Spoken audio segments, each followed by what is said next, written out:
My father said I was old enough to deal with it, then left with his new wife and kids. I waited on a cold bench until Grandma came with lawyers. He returned to frozen bank accounts and an empty house. The bus hadn't been there for 20 minutes. I sat on the metal bench at the bus stop, hugging myself, and looked at the empty road. The February wind penetrated my jacket, as if searching for the most painful places. My phone showed 11:32 p.m. The last bus was supposed to arrive at 11:45 p.m., but I already knew that in this weather it might be late. My father wasn't coming back. The thought spun around in my head like a broken record. He really did leave me here after saying, "You're old enough to figure things out for yourself, Clara. I'm tired of your childishness." Those words rang in my ears as if he were still standing next to me, but all around me was darkness and empty streets. I tried to remember when it all started. Maybe 3 months ago when Sharon first hinted that I was spending too much time at my parents' house, or maybe even earlier, when we got married 2 years ago, and I tried to be the best stepdaughter in the world to her children, Jason and Emily? Or maybe it all started back when my mother was in the hospital and I promised her I would take care of my father. At first, it all seemed so natural. My mother died 3 years ago of pancreatic cancer. The illness lasted only 4 months, from diagnosis to her last breath. My father was left alone in the big house on Maple Street where they had lived for 25 years. I had just started working at Sunrise Insurance and was renting a tiny room in an old neighborhood for $350 a month. Every weekend, I would visit my dad, cook his favorite meals, clean the house, and just being there for him. He seemed so lost without Mom, as if he didn't know what to do with the empty space she left behind. "I don't know how to go on," he would say, sitting in the kitchen with a cup of half-drunk coffee. 30 years together and suddenly you're alone. I hugged him and told him that everything would be fine, that I would always be there for him. And I really was. When his water heater broke, I found a repairman and supervised the repairs. When he got the flu, I cooked him chicken soup and bought him medicine. When he was just sad, I sat next to him and listened to his stories about his mother. And then Sharon Mitchell appeared, a 45-year-old nurse from the local St. Mary's clinic, divorced with 2 children from a previous marriage. Dad met her when he was in the hospital with a gallbladder attack 8 months after Mom's death. She was gentle, caring, with short blonde hair and always neatly lined eyes. I was even happy that Dad had someone to care for him again. "Your dad told me that you are a very responsible girl," Sharon said to me when we first met at the Italian restaurant Antonio's. "It must be hard after losing your mom. I've been through a divorce myself, so I know how painful it is when a family breaks up." I nodded, not knowing what to say. Sharon seemed sincere, but I detected something strange in her voice, as if she were evaluating me, determining whether I would be a problem for her plans for my dad. "Roland says you visit him often," she continued, cutting up a salad. "That's so sweet of you. But I have children, and I understand how important it is to find a balance between your old family and your new one. At the time, I didn't realize that this was a warning." The wedding took place the following spring in the small St. Paul's church. It was modest, only close friends and relatives. I helped with the arrangements, ordered flowers, bought a new dark blue dress for $200, smiled for photos, and tried not to think about the fact that Dad was getting married in the same place where he had married Mom. Jason, Sharon's 16-year-old son, stood silently next to his mother in an oversized suit, and 14-year-old Emily was busy typing on her phone, only occasionally looking up when someone spoke to her. Normal teenagers, I thought at the time, just getting used to the new situation. For the first few months after the wedding, I continued to visit on weekends. I prepared large family dinners, my mother's lasagna, which my father loved so much, or roast chicken with vegetables. I helped Emily with math, solving equations with her at the kitchen table. I tried to get Jason to talk about school, sports, his plans for the future. Sharon was polite but distant.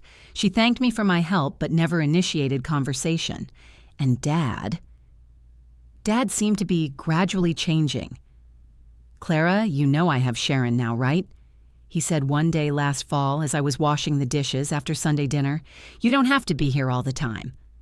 "I just want to help," I replied, not turning away from the sink, continuing to scrub the plates with a sponge. "Help with what?" "Sharon is doing a great job with the housework. She's a nurse, used to doing everything right and on time. And you need to get your life together. Find a boyfriend, start a family. You're 30 years old." I put the plate in the dish rack and finally turned to him. Dad was sitting at the table with a newspaper, but he wasn't reading. He was looking at me over his glasses. "I'm not bothering you," I said quietly. "You're not bothering me, but—" He sighed. "Listen, Klarochka, I'm grateful to you for everything you did after Mom died, but now I have a new life, a new family, and I need to focus on it." At the time, I didn't realize that this was a warning. Over time, the criticism became harsher and more frequent. When I brought groceries from the store, organic vegetables and expensive cheese that Dad loved, he remarked, "We already bought everything we need at Walmart. You should have asked first. Now there's no room in the refrigerator." When I suggested we go together to my mother's cottage in the mountains, where we spent every summer, he said, "We have plans with the kids. Sharon Jason wants to go to camp, and Emily wants to visit her friend. You're taking on too much, Clara." When I brought photo albums with pictures of my mother to show Emily what our cottage used to look like, Sharon said, "Maybe we shouldn't immerse the children in the past. They need to get used to the present." A month ago, the situation finally came to a head. I arrived on Saturday as usual with bags of groceries and plans to bake Grandpa's favorite apple pie. But Sharon met me in the hallway with a sour expression and her arms crossed over her chest. "Clara, we need to talk," she said, without inviting me in.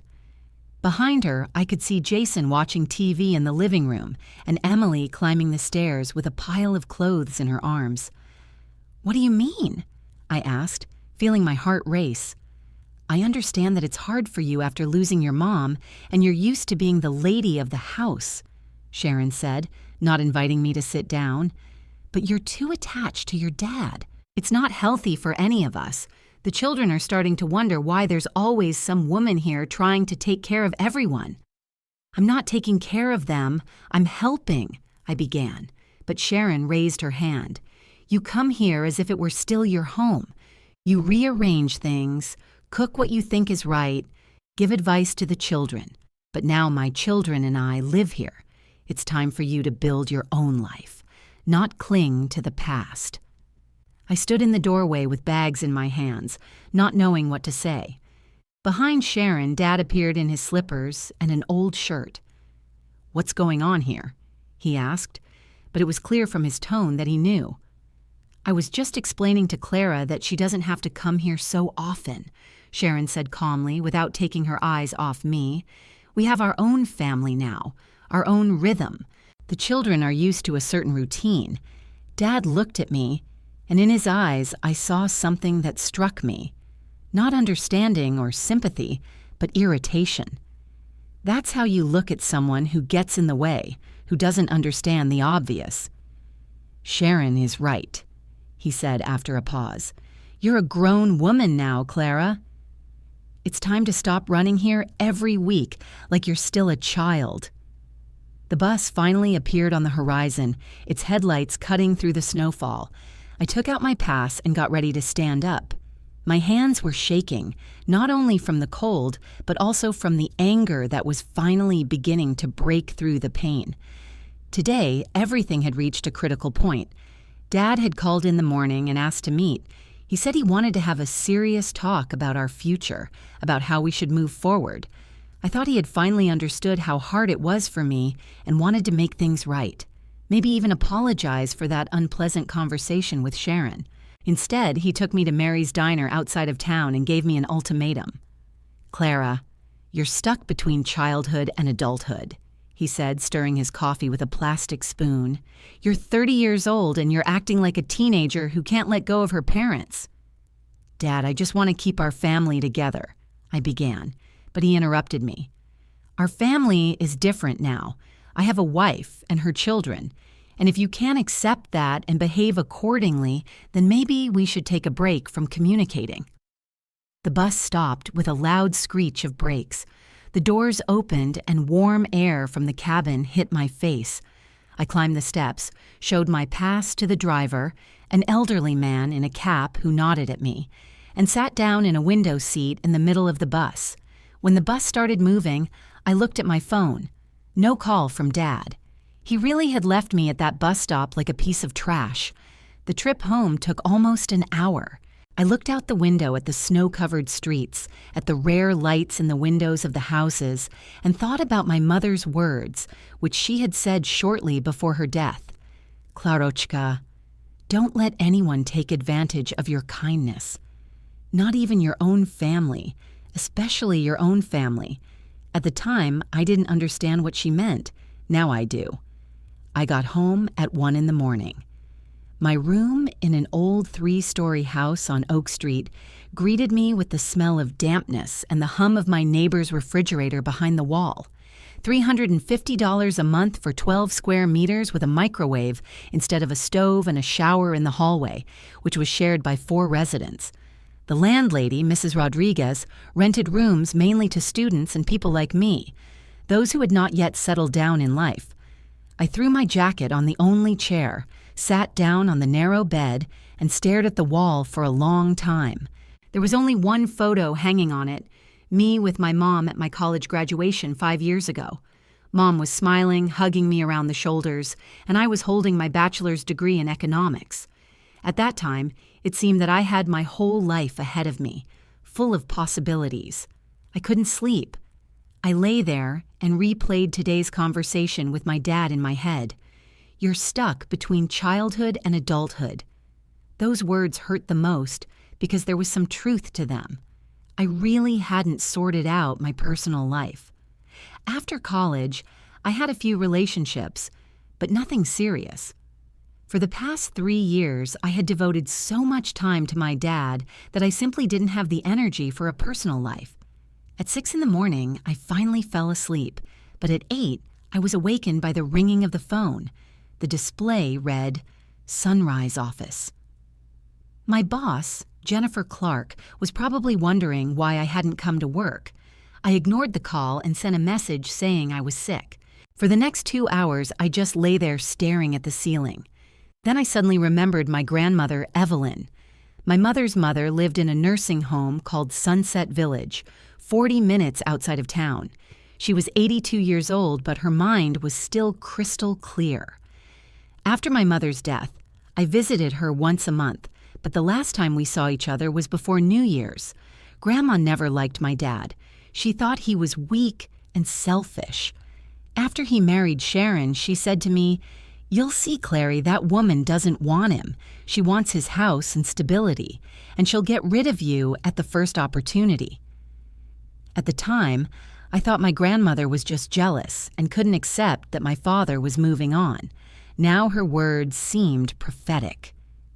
At 11 in the morning, I dialed her number. The phone was answered after the second ring. "Hello, this is Evelyn Stone." Her voice was clear and commanding as always. "Hi, Grandma, it's Clara." "Clary?" What a surprise. "How are you, dear?" I was silent for a few seconds, trying to find the words. And then I just poured it all out. About yesterday's conversation with Dad, about how I was left at the bus stop, about Sharon's words a week earlier. Grandma listened silently, only occasionally interjecting with, "Yes," or "I understand." When I finished, there was silence on the line. "So, what are you going to do now?" she finally asked. "I don't know. I guess I'll just have to accept it. Dad's right. I'm really too attached to him." "Nonsense," Grandma said sharply. "Roland has always been selfish, but now he's going even further." "Listen to me carefully, Clara. I have a few questions, and I want honest answers." Her tone became serious and businesslike. I remembered that before she retired, Grandma Evelyn had worked as a financial advisor for a large company and had a reputation for being tough but fair. "Tell me, who pays for the utilities at Dad's house?" she asked. "Well, for the last few months I've been helping with the electricity and gas. Dad said Sharon has a lot of expenses with the kids. How much do you give? About $400 a month. What about property tax? I help with that too, $1,500 every 3 months. Clara, Grandma's voice turned cold. Do you know who the house is registered to? Dad, of course. No, sweetie. The house is registered to you and your mom, 50% each.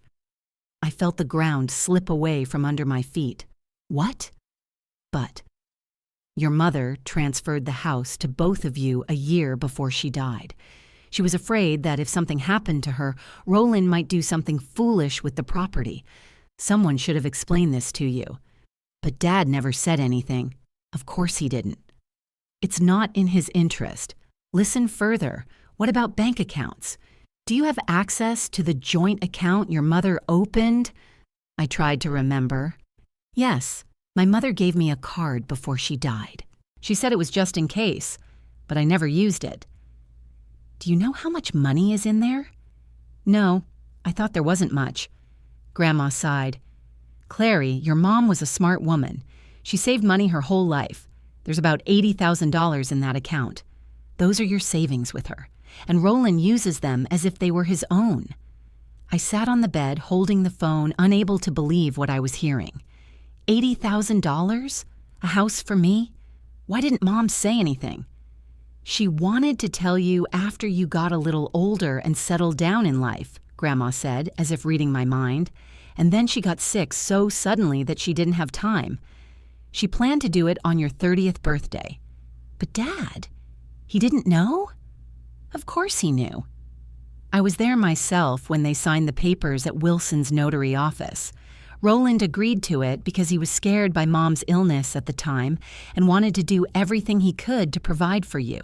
But now, I guess he hopes you'll never find out. I got out of bed and started pacing around the room. 4 steps in one direction, 4 in the other. Grandma, what should I do? First, come to me. Right now, I have copies of all the documents, the will, the house deeds, the account information. Your mother gave me all of this for safekeeping. What if Dad finds out? What can he do? These are your legal rights, Clara. He's been using your money for years and living in your house, acting like you're in his way. Enough is enough. I stopped at the window. It was snowing outside, and everything seemed unreal. But he's my father. And that's exactly why he should have told you the truth a long time ago. Instead, he lets his new wife push you out of your own home. My grandmother's voice softened. Claro, I know you're a good girl.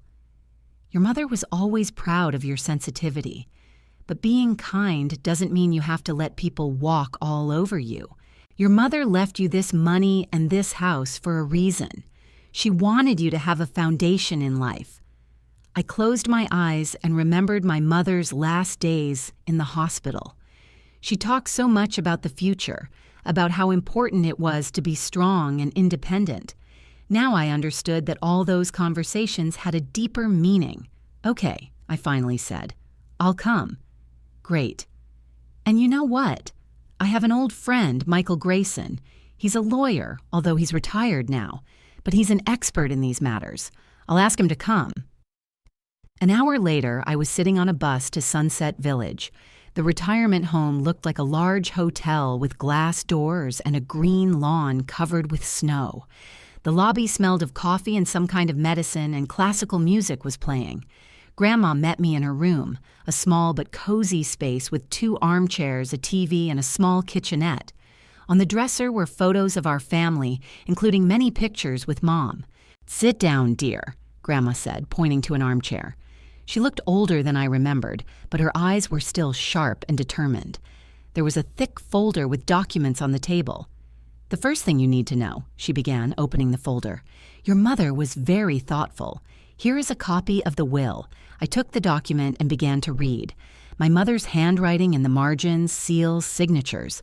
Everything looked official and serious. Half of the house is yours, half belonged to your mother, and now it's yours too, according to the will. That means the whole house actually belongs to you. What about Dad? Dad has the right to live there for the rest of his life. but only him personally. The documents clearly state that if he remarries, his new family has no right to live there without your consent. I reread this point 3 times. So Sharon and the children, they are living in your house without your official consent. From a legal point of view, this is a violation. For the next half hour, my grandmother showed me the documents one by one. Bank statements, contracts, insurance policies.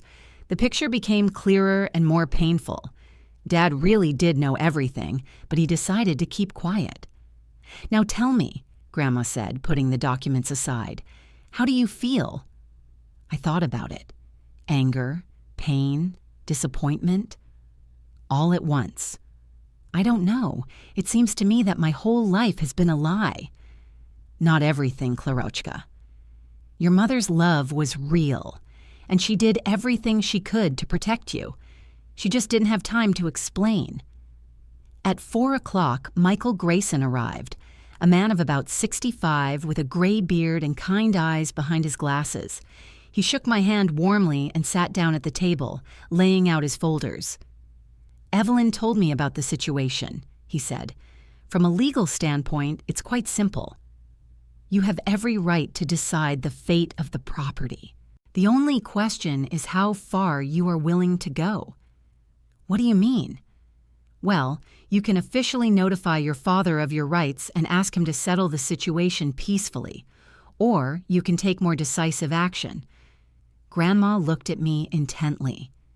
"Clara, your father treated you cruelly. He took advantage of your love and trust. After everything you did for him, I remembered last night at the bus stop. The cold, the loneliness, the feeling of being completely useless." "What exactly are you suggesting?" I asked Michael. "We can freeze all joint bank accounts that your father has access to, officially inform him of your rights to the house, and give him time to make a decision, either to agree with you on fair living conditions or find another place to live for his new family." I looked out the window at the snow-covered yard where several elderly people were feeding the birds. That morning, I was ready to accept that my father no longer wanted to see me, and now it turns out that he is living in my house and spending my money. How long do I have to think about it? "Klarochka," my grandmother said softly, "you've been thinking about how to live your life for 24 hours. Maybe it's time to stop thinking and start acting."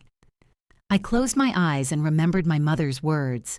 "Don't let anyone take advantage of your kindness, not even your own family." "Okay," I said, opening my eyes. "Let's do it." Michael Grayson turned out to be a man of action. The next morning, he called me at 8 and told me that all the necessary documents were ready to be submitted to the bank. "We have to act quickly," he explained. "Your father is on his honeymoon right now, but he'll be back the day after tomorrow. It's best to get everything sorted out before he returns." My grandmother came to pick me up at 10 in the morning in a taxi with Michael. She had a large bag and a determined look on her face. "Are you ready, Clara?" she asked as I got into the car. Ready? I didn't know. My heart was beating so loudly I could hear it. My hands were shaking, but I nodded. "The bank first," Michael told the taxi driver. At First National Bank on Main Street, we were greeted by manager Lindsay Parkerson, a woman in her 40s with neat hair and a professional smile. Michael showed her the documents and she studied them carefully, occasionally raising her eyebrows. "Yes, everything is in order here," she said finally. "Miss Wells does indeed have full rights to account number 472913. Do you want to block access by other people? Temporarily freeze all transactions," Michael clarified, "until family matters are settled." "Understood. I need your ID, Miss Wells, and your signature." I signed the documents, feeling the unreality of the situation. The account statement showed a balance of $76,432.87, more money than I had ever seen in my life. "Can we see the recent transactions?" my grandmother asked. Lindsay printed out a statement for the last 3 months. I scanned the lines. Walmart, $230, Olive Garden, $150, Disney Plus, Netflix, Jason's gym membership, Emily's art classes. Dad was really spending my money on his new family while I was living in a $350 room and eating macaroni and cheese. He didn't even try to hide it, I whispered. Why hide it when you didn't know your rights? Grandma said. Roland always thought he was smarter than everyone else. After the bank, we drove to the house on Maple Street. I hadn't been here in almost a week, since that fight with Sharon. The house looked the same as always, 2 stories with blue shutters and a large porch. Mom's roses under the windows were covered with snow. I have a key, I said, but Michael stopped me. Better knock. If someone's home, we should do things the civilized way. Sharon answered the door. She was wearing a bathrobe and slippers, her hair uncombed. She looked at the 3 of us in surprise. Clara? Oh, your father's away on a trip. We know, Michael said, showing his ID. Michael Grayson, lawyer. We have some questions about this property. Sharon's face changed. What questions? Can we come in? My grandmother asked politely. Sharon hesitated but stepped aside. Jason was sitting on the sofa in the living room with a gamepad in his hands, playing some kind of game. Emily was coming down the stairs with a pile of clothes. Mom, who are they? The girl asked. They're Clara and her relatives, Sharon replied, clearly nervous. Michael laid out the documents on the coffee table. Mrs. Mitchell, are you aware that this house does not belong to your husband? What do you mean? The house is registered to Clara Wells and her late mother. Mr. Wells only has the right of residence, which does not extend to other family members without the owner's consent. Sharon sat down in a chair, turning pale. But Roland said... What exactly did he say? Asked the grandmother. That the house is his, and Clara is just attached to her childhood memories. Jason paused the game and turned to us. Emily also stopped on the stairs, listening. Mom, what's going on? The boy asked. Nothing, son. Go back to your game. But Jason didn't turn away. He looked at me with curiosity and, it seemed, sympathy. We don't want to cause you any trouble, I said, finally finding my voice. I just need to pick up my mom's things and mine. What things? Sharon asked. I looked around the living room. My mother's favorite blanket was gone from the sofa. The photos of my mother's parents, which had always stood on the mantelpiece, were also gone. Instead, there were pictures of Sharon with her children. Where are Mom's photos? I asked. Sharon looked down. Roland said they had to be taken down, that it was painful for everyone. Painful for whom? For him. He said he couldn't constantly look at the past. Grandma got up from her seat. Where are those photos now? In a box. In the basement. Jason, Emily said suddenly, coming down the stairs. Do you remember how Clara helped me with algebra? The boy nodded. Yes, and she made that lasagna. And she took us to Target to buy school supplies when Roland was busy, the girl added. Sharon looked at the children in surprise. But you said you felt uncomfortable with her. We never said that, Jason said firmly. You said it would be better if she didn't come so often. An awkward silence fell. Sharon blushed, and I began to realize that the children didn't really have anything against me. Listen, Sharon said finally, I didn't mean to offend anyone. It's just... Roland kept complaining that Clara was too dependent on him, that it was getting in the way of us building a new relationship. And you believed him? Grandma asked. Why wouldn't I? He's her father. Michael put down the papers. Mrs. Mitchell, did your husband tell you that he was spending money from Clara's account? What money? He showed her the bank statement. Sharon read it, and her face grew more and more devastated. My God, she whispered. He said it was his savings from his previous job. Mom, Emily said softly, don't you remember Clara giving you money for my art supplies? And for Jason's gym. Sharon covered her face with her hands. I thought she was just trying to buy our approval, that she wanted to show how generous she was, And suddenly I remembered those moments when Emily showed me her drawings and told me she dreamed of taking classes at the art center. Jason said that all his friends go to the gym, and he was embarrassed that he couldn't afford it. I offered to help, and my dad said, "Isn't that sweet of Clara? She's so caring." Now I understood. He was using my kindness as a cover to spend my money. "Can I go up to my room?" I asked. Sharon nodded without looking up. My childhood bedroom was on the second floor at the end of the hallway. When I opened the door, I froze. The room had been completely rearranged. Instead of my bed, there was a table for needlework and shelves with thread and fabric hung on the walls. My things, my books, posters of my favorite movies, everything was gone. "This is my sewing room," Sharon said, following me in. "Roland said you don't live here anyway."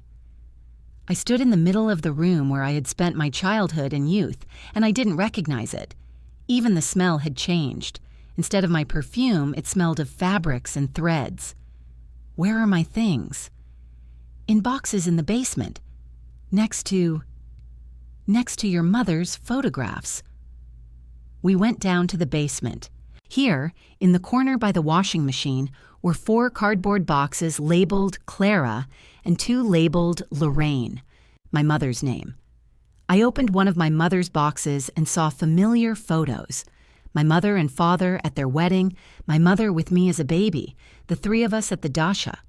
"Have they just been sitting here all this time?" I asked. "Roland said he would give them to you someday when you were older and wouldn't be so sensitive about memories." Grandma picked up one of the photos, Mom with her in the kitchen, baking a pie together. "How did he feel about these memories? Was he okay with them?" Sharon didn't answer. We started carrying out the boxes. Jason suddenly came over and helped lift one of the heavier ones. "I'm sorry," he said quietly. "I didn't know these were your things." "It's not your fault," I replied.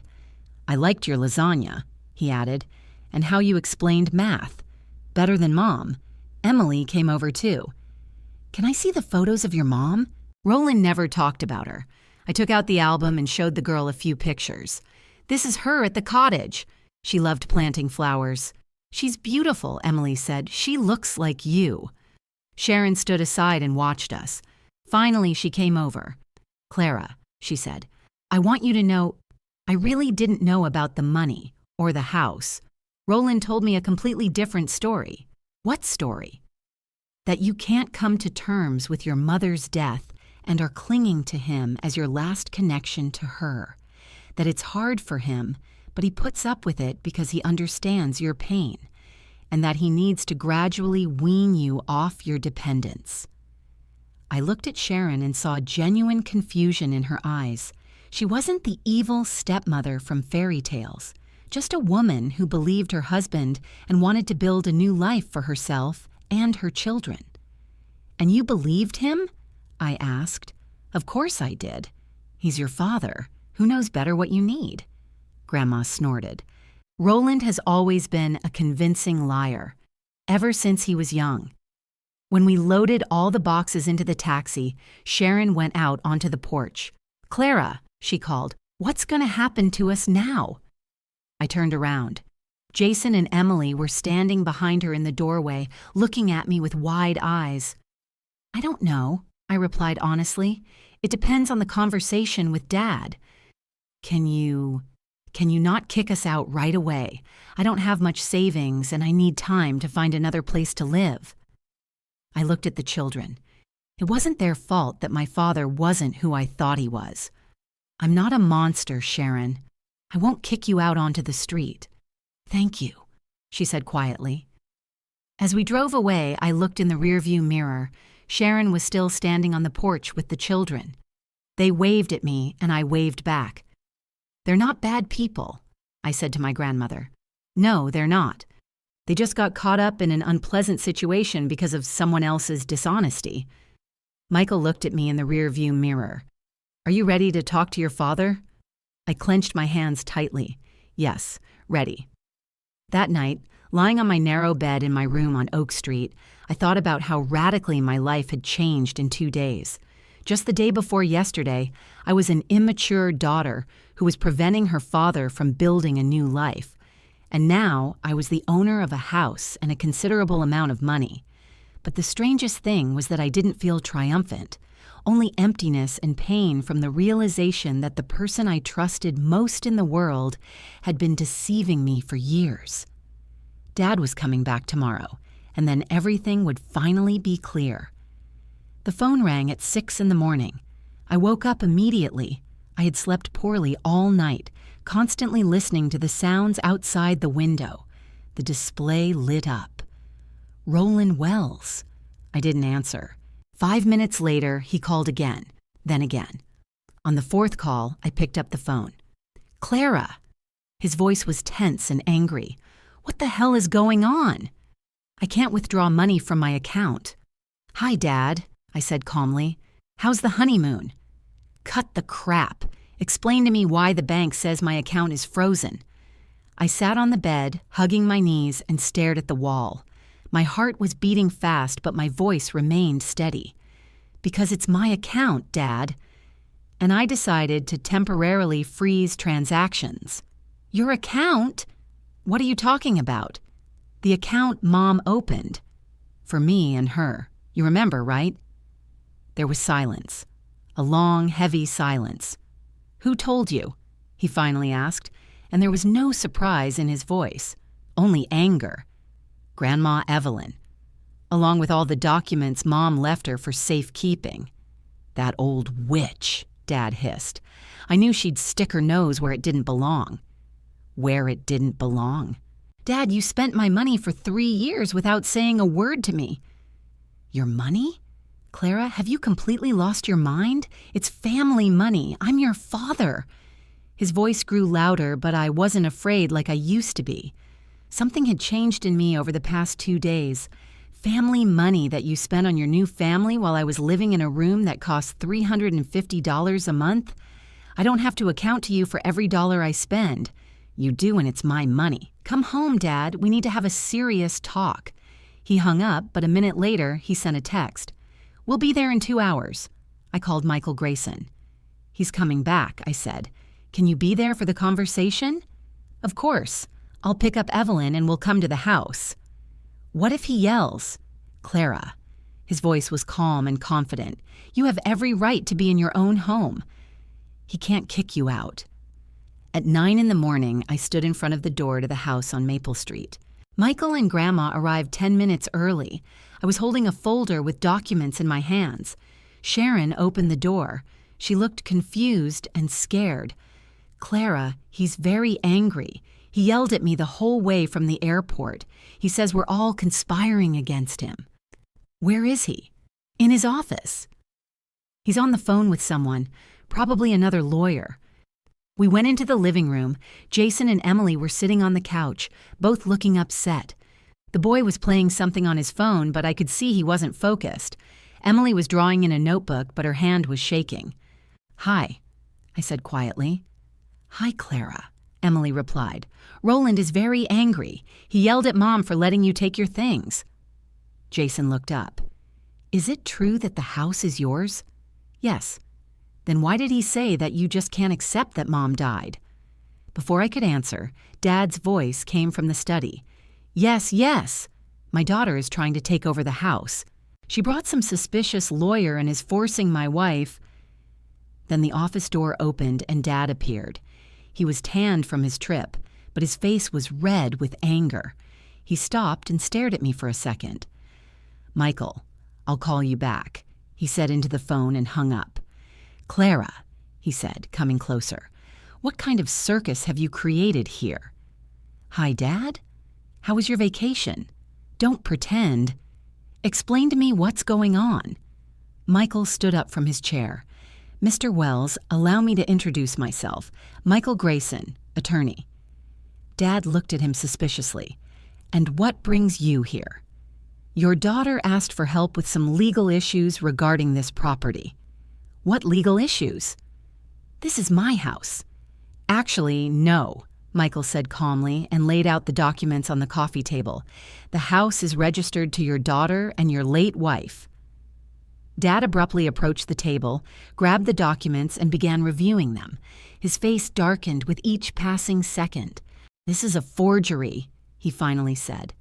"Roland," Grandma intervened, "you signed these documents yourself at Wilson's notary office." I was there. He turned to her. "What are you doing here, old hag?" "Roland," I said sharply, "don't you dare talk to Grandma like that." "Dare? Who are you to tell me what to do? You're still my daughter."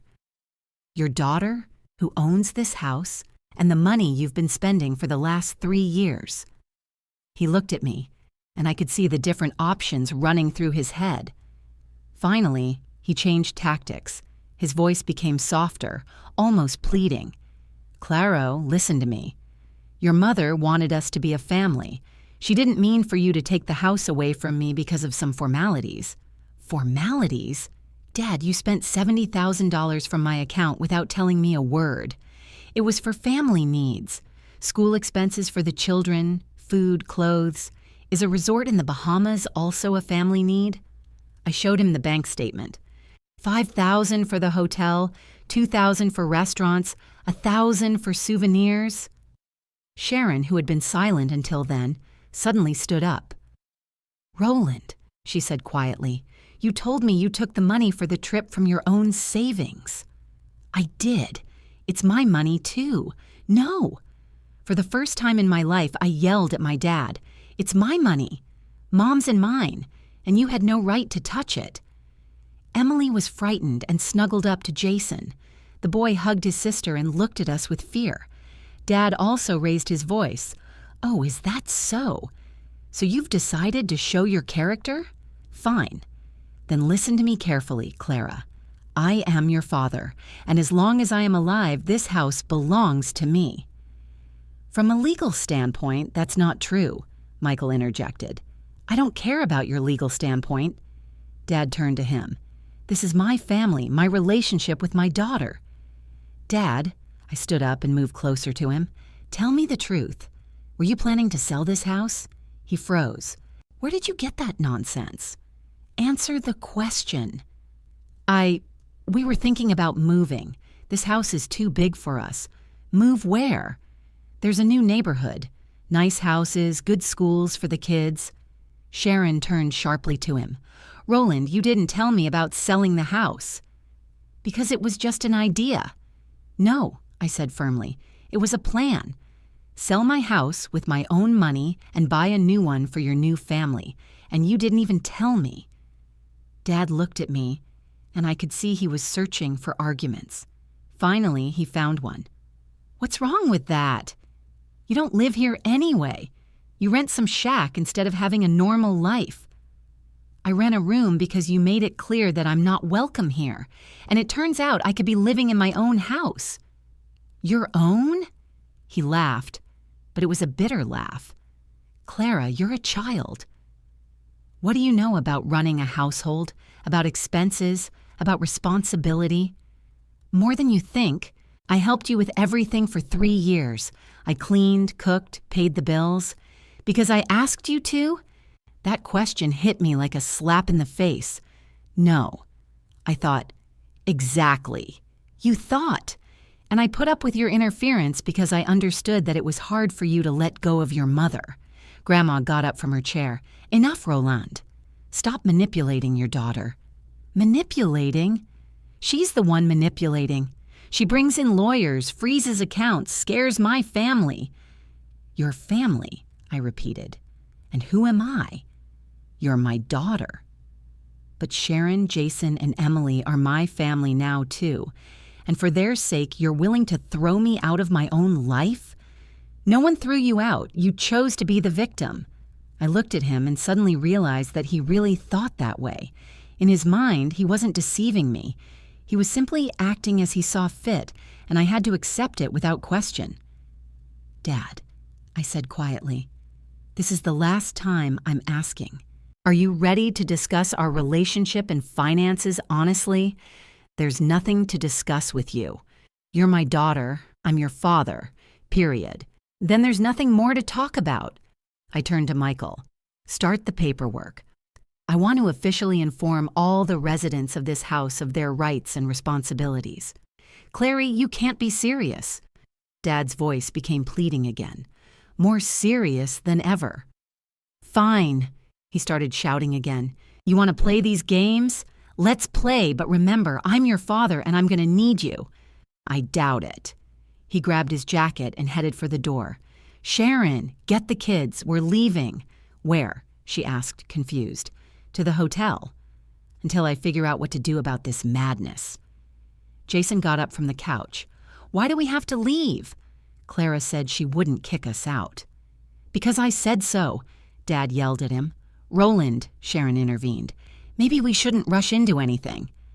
Let's discuss this calmly. There's nothing to discuss with a traitor. He pointed his finger at me. She destroyed our family. I didn't destroy it, I said quietly. I just found out the truth. The truth? What truth? That you're an ungrateful egoist who can't accept that I have a new life. The truth is that you lied to me for years. You used my money, lived in my house, and convinced me that I was in your way. He stood in the doorway, red with anger, and I could see that he was searching for the words that would hurt me the most. You know what, Clara? He finally said. Your mother was wrong about you. She thought you would grow up to be a kind and intelligent girl, but you turned out to be greedy and vindictive. Those words hurt, but not as much as I expected. Maybe, I said, but I'm not naive anymore. He stood there for a few more seconds, then turned abruptly and left, slamming the door behind him. Sharon sat on the sofa, hugging the children, and cried. Emily cried too, and Jason looked at me with guilty eyes. I'm sorry, he said. He's always like this when he's angry. I sat down next to them. It's not your fault. You can stay here until you find something suitable. I'm not a monster. What's going to happen now? Sharon asked through her tears. I don't know, I replied honestly, but it's definitely not what Dad had planned. Grandma came over and put her hand on my shoulder. You're a good girl, Clara. Mom would be proud of you. I nodded, not trusting my voice. It was getting dark outside, and the house was finally quiet. For the first time in many years, it was truly quiet, without tension or unspoken words. Dad didn't call anymore, and I knew that this time the breakup would be final. Strangely, it didn't hurt as much as I had expected. It felt more like emptiness. It was as if a part of me had disappeared, but the part that remained had become more real. Michael was gathering documents. What next, Clara? I looked at my mother's photo on the mantelpiece, which we had put back in its place. Next, I'll learn to live in a new way. The keys to my own apartment still felt strange in my hands. 6 months had passed since that dramatic conversation with my dad, and I still sometimes forgot that I no longer lived in a room on Oak Street. My new apartment on Cherry Lane was small, 2 rooms, a kitchen, my own bathroom, but it was mine, completely mine. My mother's photos hung on the walls, her favorite teapot stood in the kitchen, and her silver-framed mirror was in the bedroom. The things my father had hidden in the basement were now part of my life again. I sold the house on Maple Street for $320,000. Sharon and the children managed to find a rental in a good neighborhood, a 3-month lease while I waited for buyers. Jason even helped me pack my mother's things on the last day. Are you sad to leave this house? He asked as he put books in a box. A little, I answered honestly, but there are too many memories here. Not all of them are good. Emily gave me a drawing, our house, but not as it had been in recent years, but as it had been when Mom was alive, with her flowers under the windows and the swing on the tree that Dad took down after Mom died. So you'll remember the good times, the girl said. Now that drawing hung in my living room. Things had changed at work too. Jennifer Clark, my boss, offered me a position as a senior consultant with bonus payments. My salary increased by $800 a month. Clara, you've always been a reliable employee, she said during the interview. But in recent months, you've gained a new confidence. You've become more decisive and better at defending the interests of clients." I smiled. Indeed, something had changed. When an angry client yelled at me over the phone, I no longer tried to appease everyone at my own expense. When a colleague passed their work on to me, I calmly refused. No became a regular part of my vocabulary. On Thursdays, I went to a psychotherapist. Dr. Elizabeth Connor worked in a small office 10 minutes' drive from my home. She was a woman in her 50s with short gray hair and calm eyes behind her glasses. The first session was difficult. "Tell me about your relationship with your father," she asked. I talked for an hour, cried, got angry, cried again.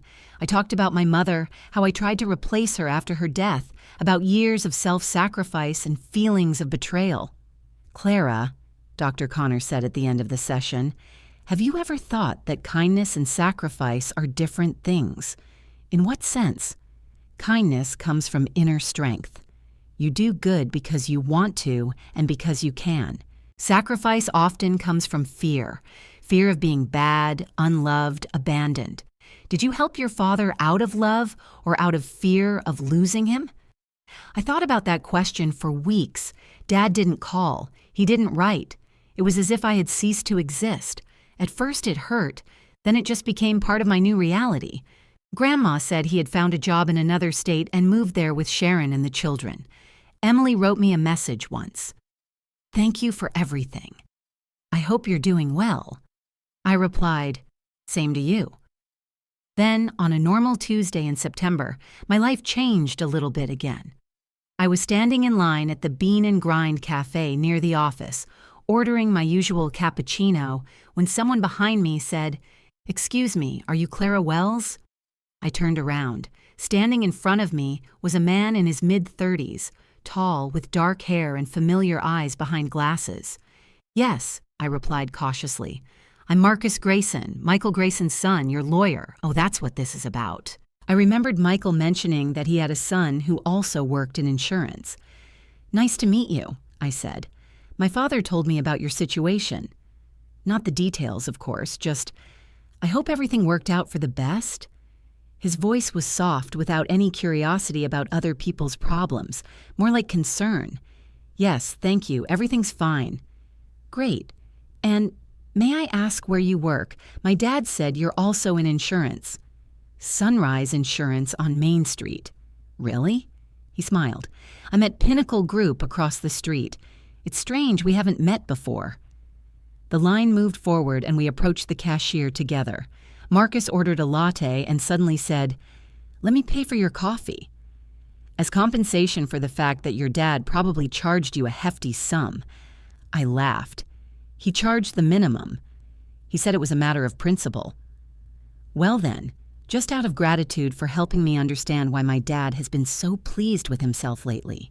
He's very proud of how everything turned out." We took our coffee and sat down at a table by the window. The conversation flowed naturally. About work, about the city, about books. Marcus turned out to be an intelligent and witty conversationalist. He said he had been divorced for 2 years and was raising his 8-year-old daughter, Sophia. "My ex-wife moved to California with her new husband," he said without bitterness. "Sophia lives with me." "It's sometimes difficult to balance work and parenthood. How is your daughter coping with the divorce?" "It was difficult at first, but children adapt faster than adults. Now we have our own rhythm, our own traditions." I liked that he spoke about his daughter without ostentatious sentimentality, but with genuine love. "Do you have children?" he asked. "No, and to be honest, I don't know if I want any. I've devoted so much time to my family in recent years that now I want to live a little for myself." He nodded understandingly. "That's wise. It's better to figure out what you want for yourself first." We talked for an hour until I had to get back to work. As we said goodbye, Marcus said, "Maybe we can do this again sometime? It's nice to talk to someone who understands the specifics of our work." "That would be nice," I replied, and I really meant it. He called a week later. He invited me to lunch at a small Italian restaurant, then again to the movies, then for a walk in the park with his daughter. Sophia turned out to be a quiet, sensible girl with big brown eyes and a habit of listening attentively to adults. She didn't try to love me right away, as some children do, and she wasn't hostile. She just watched and drew her own conclusions. "Do you like my dad?" she asked during our third meeting, when we were feeding the ducks in the park lake. "Yes," I answered honestly. "And do you like that he sometimes meets with me?" She thought for a moment. "He's been smiling more lately. That's good." My relationship with Marcus developed slowly and cautiously. We were both a little hurt by previous experiences and didn't rush things. He didn't try to solve my problems or give me unsolicited advice. I didn't try to be the perfect stepmother to Sophia. We just enjoyed each other's company. "I like that I can just be myself with you," he said once as we sat in my kitchen drinking tea. "What do you mean?" "I don't feel pressure. I don't have to constantly prove that I'm a good dad, a good husband, a good provider. You don't try to change me or educate me." I understood what he meant. With him, I didn't feel the need to be a better version of myself either. It was enough to just be Clara. Winter passed unnoticed. In the spring, I got another promotion and moved to a bigger apartment in the same neighborhood. Marcus helped with the move, and Sophia even asked permission to paint one of the walls in my new bedroom. To make it more fun, she explained, painting bright flowers. Looking at her serious, focused face, I thought that maybe motherhood wasn't as scary as it seemed, at least when it comes naturally, without coercion or sacrifice. And then, a year and 2 months after that cold February night at the bus stop, I met Dad. It happened at Walmart at the self-checkout. I was buying groceries for the week when I heard a familiar voice. "Excuse me, how do you turn this thing on?" I looked up. Roland Wells was standing at the next checkout with a basket of vegetables, looking confused at the touchscreen. He had aged, more gray hair, wrinkles around his eyes, but his voice was the same. Our eyes met. He paused for a second, then said, "Hi, Clara." "Hi, Dad." We stood facing each other amid the clatter of carts and the beeping of cash registers, and I waited for the familiar pain in my chest. But there was no pain, only slight surprise and something like indifference. "How are you?" he asked. "Fine." "And you?" "Fine, too. We're here temporarily, on business." "I see." There was a pause. He waited for me to say something else, but I had nothing to add. "Well, it was nice to see you," he said finally. "Yes." He turned away toward the cash register, and I finished paying and headed for the exit. I turned around at the door. Dad was still standing there, trying to figure out how to pay for his purchases with his card. In the past, I would have definitely gone back to help him. Now, I just kept walking. In the evening, sitting with Marcus in the kitchen, Sophia was doing her homework in the living room. I told him about the meeting. "And how did you feel?" he asked. "Nothing special. Like I met an acquaintance I hadn't talked to in a long time. Is that good or bad?" I thought about it. Good, I guess. It means I've really let go of the past. Aren't you sad that your relationship with your father is over? I'm sad that it wasn't what I imagined it would be. But I'm not sad that it's over. Sometimes the end is the best beginning. Later that night, lying in bed, I thought about the journey I had taken over the past year, from a girl shivering at a cold bus stop to a woman who calmly looks her father in the eye and feels no need to apologize for her existence. Dr. Connor was right. Kindness and sacrifice are indeed different things. True kindness does not exhaust, humiliate, or require self-denial. It comes from fullness, not emptiness. I still help people, colleagues at work, neighbors, even strangers. But now I do it because I want to, not because I'm afraid to refuse. And strangely enough, when help comes from strength rather than fear, it becomes much more valuable. On the bedside table was a new photo, me, Marcus, and Sophia at a picnic last week. Sophia is laughing, holding a balloon in her hands. Marcus hugs us both, and I smile, simply, naturally, without trying to please anyone or prove anything. In the photo, I look happy. And the strangest thing is that I really feel that way. It started raining outside. I listened to the raindrops tapping on the glass and thought about tomorrow. At 7 in the morning, I have to drive Sophia to school. Marcus is going on a business trip. At 9, I have an important meeting with clients. In the evening, I have a session with Dr. Connor. And after that, I'm having dinner with Marcus and my daughter. An ordinary day in an ordinary life. My life. The one I chose and built myself, without regard for other people's expectations and fears. My mother would be proud of me, I thought as I fell asleep. I had finally become the adult woman she had raised me to be. Not a victim of circumstances, but the mistress of my own destiny. And at the bus stop on that cold February night, there's been no one for a long time. Only empty benches and a bus schedule that takes people to their real homes.